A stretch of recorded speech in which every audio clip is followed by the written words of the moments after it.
There's something else I noticed when it comes to my GPU's utilization when I'm playing Halo Infinite and when I'm playing a game like Resident Evil 8. So as you can tell, I have MSI Afterburner up and I'm getting full GPU utilization and the temperatures are in the 160 or so, which is average for this type of GPU. And yet when I'm playing Halo Infinite, its utilization is set at basically 99, 80, whatever it is right here for Resident Evil. But the temperatures playing Halo Infinite campaign is like 124 degrees Fahrenheit. Even though it says it's being utilized to its fullest potential, it is not. So I'm going to exit out of Resident Evil and we're going to head off to Halo Infinite.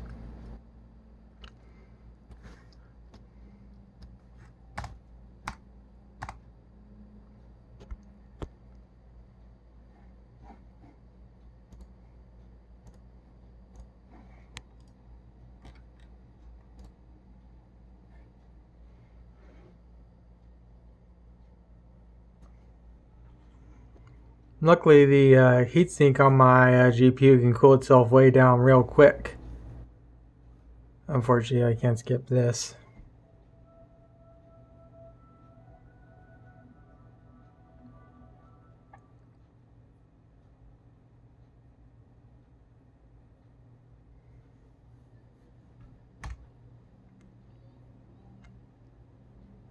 Alright, so notice that here in the main menu, I'm getting full utilization. I'm getting about 100 or so FPS, and the temperature is climbing to about 144.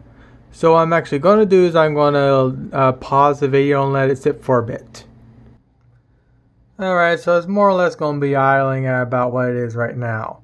So what I'm going to do now is I'm going to load up the campaign. And what we're going to do is we're going to watch the temperature drop on the processor and yet utilization more or less being the same. So I'll pause. Oop, it's actually going to load up pretty quickly. Interesting. Okay.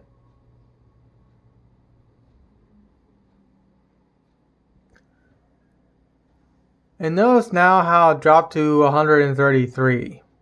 And it's still dropping. It says it's being 100% utilized, but yet the temperature says otherwise. And notice my frame rate is still, actually my frame rate's worse. And you know what I did? I DDU'd my system to see if maybe that would resolve the issues I'm having with Halo Infinite. And yet I'm not. And notice how that I'm in the campaign, but it says it's being utilized to its fullest potential, and yet the temperature says otherwise. There is some piss poor optimization for Halo Infinite campaign. Again, I don't know how to properly explain it other than piss poor optimization, 343 legitimately bad, and they don't know anything, they don't know how to properly port. And you know what's even worse? If I exit out of the campaign,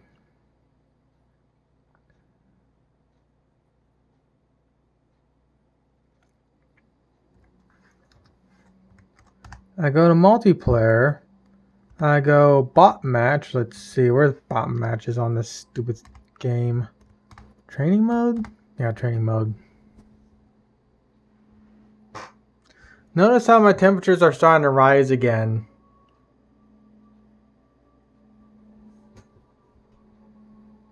Alright, looks like it's going to take a little bit, so I'll pause and come back when it's loaded. And of course, when I go into the multiplayer, like I showed in the previous video, my frame rate shoots up significantly. And if I just idle here for a bit, the temperatures will also increase. So I'll just go out to where the bots can kill me.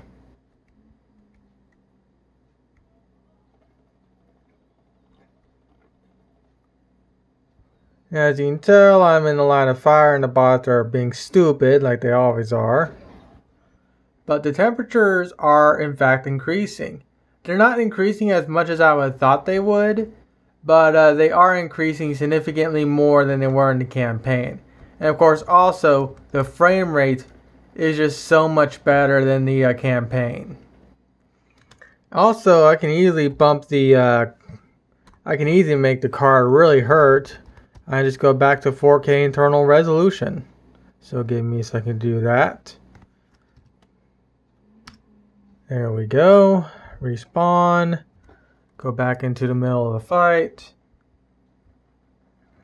As you can tell, my frame rate is definitely taking a dip because I'm now having an internal resolution of 4K. But the temperatures are actually staying the same. Now obviously the temperatures are higher than campaign, but they're getting close to campaign level temperatures. There is clearly some type of optimization issue with this game. And the only game I can think of that has optimization issues is a Japanese porn game going by the name of AI Soju or AI Girl or how you pronounce it. Give me a second. Running this game on a hard drive, it takes forever to load. There's a pretty big community around this particular game, and the mods are for this game that aren't hentai related really bring up the amount of storage required. This game alone with all the mods is basically 120 gigs. Here's the actual game I was talking about.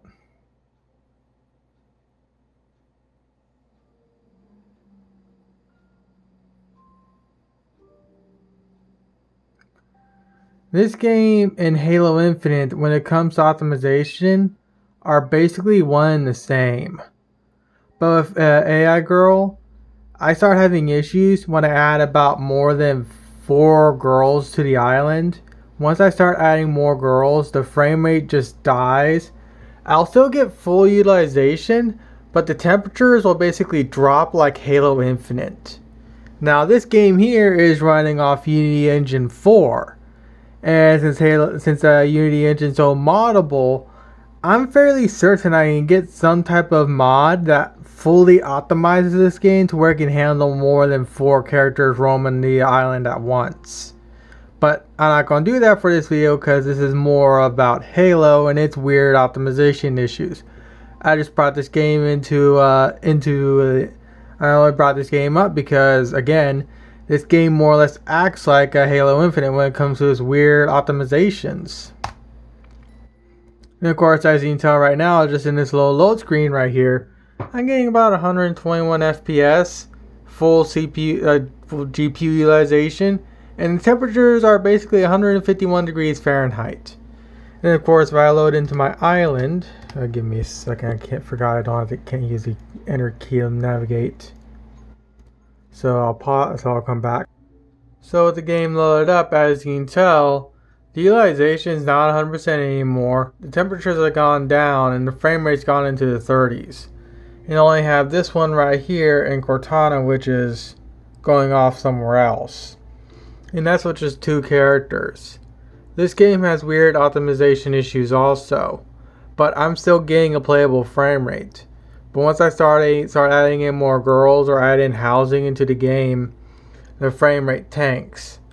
And again, I don't know how to properly fix or properly optimize this game for my computer. But again, this game is so heavily moddable. There are utilities on here that allow me to do that. Main game optimizations. If I can go and tweak these things right here and make the game look completely different. Granted, mostly lose all the beautifulness that this game has for what is a hentai game, but still, it does put a lot of work into this game. But I can remove all their hard work and get better frame rate if I mess around with these little sliders. And of course, there are options like graphics right here, graphic settings, and then other stuff here that I don't want to mess with because if I do, I'm going to fuck it up. But this game is highly moddable, and if I hit the advanced, I even have more options. So Again, if I knew how to properly utilize the optimizations for this game, I could probably easily get 60 to 70 FPS with multiple characters roaming.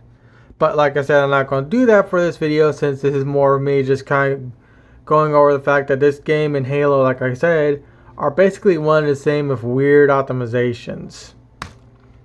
So with that said, I don't know if I'll be uploading anything else when it comes to Halo Infinite in my rig here, but it's really appalling that my main rig cannot for the life of it play Halo Infinite. And yet every other game I play, excluding Japanese porn game number 256, runs completely fine.